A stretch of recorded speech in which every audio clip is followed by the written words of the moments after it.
అమరావతి రాజధానికి సంబంధించి ఢిల్లీలో ఓ విలేకరి అడిగిన ప్రశ్నకి మంత్రి నారా లోకేష్ స్పష్టమైన సమాధానం చెప్పారు. ఇప్పటికే అమరావతి రాజధానిలో 65,000 కోట్ల రూపాయల విలువైన పనులు జరుగుతూ ఉన్నాయి.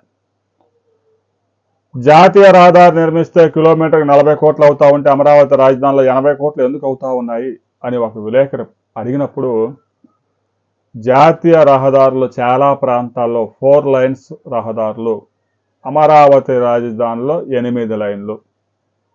జాతీయ రహదారులకు అయ్యే ఖర్చే అమరావతి రాజధానిలో ఎందుకు అవుతుంది? 4 లైన్లకు అయ్యే ఖర్చు, 8 లైన్లకు అయ్యే ఖర్చు ఒకటేనా? కామన్ సెన్స్ ఉందా మీకు ఆ చెప్పినోడికి అని ప్రశ్నించాడు. దాంతో వాళ్ళు మోసుకున్నారు జాతీయ మీడియాలో.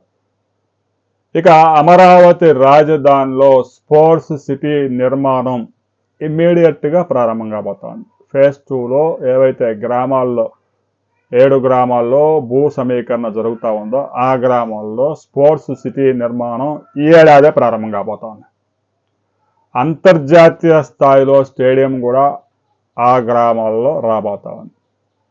పెదపరియం ప్రాంతంలో ఒక అమరావతి రైల్వే స్టేషన్ అద్భుతంగా నిర్మించబోతా ఉన్నారు.